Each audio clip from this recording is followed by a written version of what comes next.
क्या आप जानते हैं बच्चों कि सूर्य जो होता है सूर्योदय के पहले दिखाई दे जाता है और सूर्यास्त के बाद तक दिखाई देता है। ऐसा क्यों होता है, इसके पीछे रीजन क्या है, इसको आज हम समझेंगे। क्लास 12 फिजिक्स एनसीईआरटी चैप्टर 9 में प्रकाश के अपवर्तन का सबसे बढ़िया उदाहरण है। बच्चों यहां पर आप समझिएगा, ये हमारा पृथ्वी है और पृथ्वी के चारों ओर वातावरण दिख रहा है।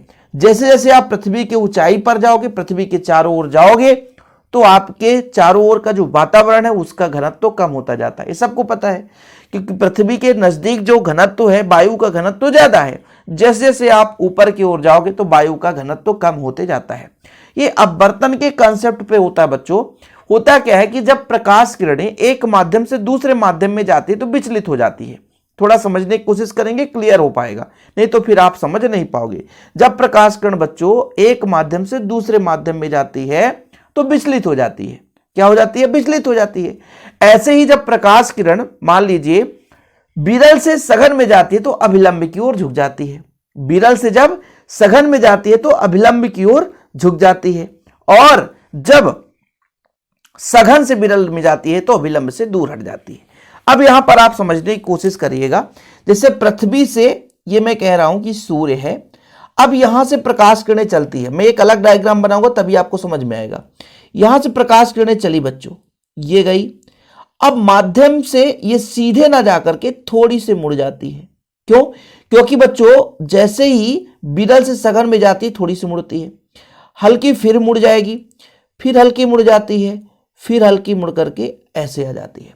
मतलब मेरे कहने का तात्पर्य हुआ कि जब प्रकाश किरण विरल से सघन में, ये आपका विरल है, सबको पता है, ये आपका विरल माध्यम है, और अंदर देखो जरा, जैसे जैसे अंदर पृथ्वी के नजदीक में प्रकाश किरण पहुंचेगा तो सघन आता जाएगा।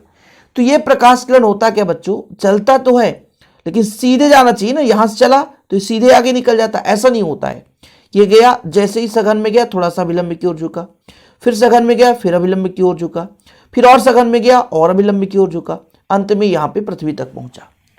यह भी कंसेप्ट आप समझो कि भाई साहब प्रकाश किरण जो सूर्य से चल रही है, यहां पे यदि सूर्य है, इसके इधर आए तो अस्त हो गया। समझने की कोशिश करो, भाई पृथ्वी है, इसके सामने यदि सूर्य है तो दिखाई देगा। अब यदि सूर्य नीचे आ गया तो इधर इसका प्रकाश आएगा, ऊपर की ओर तो अंधेला होगा। अभी तो कई सारे बच्चों को यही कंसेप्ट क्लियर नहीं रहता कि अंधेला और उंधेला कैसे होता है। भाई ये मान लीजिए लाइन खींचा हुआ है, यदि सूर्य इसके ऊपर है तो इसके ऊपर वाले भाग पर प्रकाश किरण पड़ेगी तो यहां दिन रहेगा, ठीक है। और जैसे सूर्य नीचे आ गया तो फिर यहां तो अंधेला हो गया, लेकिन कुछ नीचे आने के बाद भी यहां उजाला हो जाता है। इसके पीछे का रीजन आप समझो। भाई अभी हमें सूर्य कहां समझ में आ रहा है, यहां से प्रकाश किरणें चल तो रही है लेकिन हमें सूर्य थोड़ा सा ऊपर उठा हुआ दिखाई देगा। इसके पीछे रीजन क्या है, जब कई प्रकाश किरणें चलती है, अपवर्तित होती है, और उन्हीं अपवर्तित किरणों को हम पीछे बढ़ाते हैं तो कहीं और पे उसका प्रतिबिंब बनता है। फिर से समझना, प्रतिबिंब कैसे बनता है किसी वस्तु का, अपवर्तन में प्रतिबिंब कैसे बनता है बच्चों। दो अपवर्तित किरणों को पीछे बढ़ा दें तो उसका आभासी प्रतिबिंब हो जाता है। मतलब प्रकाश किरणें यहां से चलती है, अपवर्तित होती है और अभिलंब की ओर झुकती जाती है, पृथ्वी तल तक पहुंचती है, और जब हम उसे पीछे बढ़ाते हैं तो लगता है कि सूर्य इधर है। अब इसको मैं एक अलग से डायग्राम बनाऊंगा और अलग से डायग्राम में आपको समझाऊंगा, हो सकता है आपको समझ में आ जाए।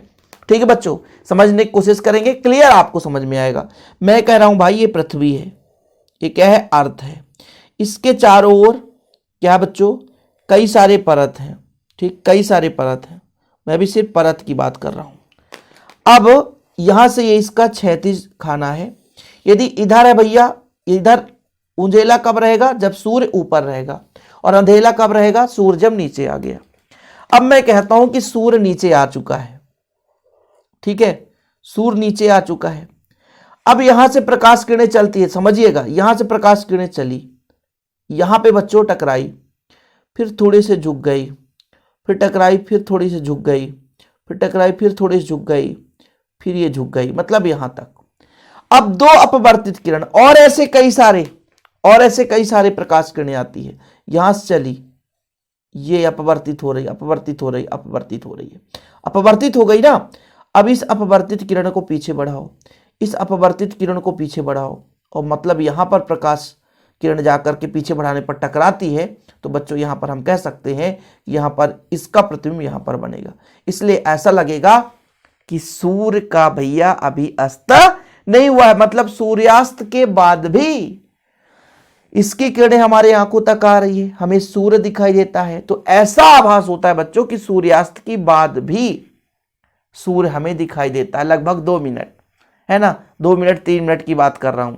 नहीं कहने लग जाओ बच्चों कि सर आपने बोला सर 10 मिनट 15 मिनट, तो लगभग 0.5 डिग्री का डिफरेंस हो जाता है। समझने की कोशिश किए ना आप लोग, तो समझ भी गए होंगे। भाई ये सूर्य है, सूर्य से प्रकाश किरणें चलती है, विरल माध्यम से भाई पृथ्वी की ओर जाएगा तो कई सारे माध्यम पड़ेंगे, और जब कई सारे माध्यम पड़ते हैं तो अंदर घनत्व तो बढ़ता जाता है, और घनत्व तो भैया जब बढ़ता है, वायु के जब समीप जाते हैं तो घनत्व तो क्रमशः बढ़ता है।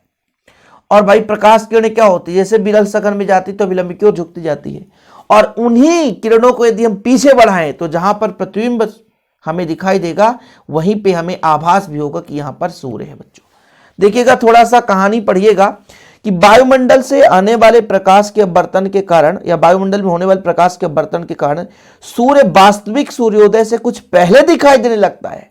मतलब सूर्योदय है उसके पहले, और वास्तविक सूर्यास्त के कुछ बाद तक भी दिखाई देता है।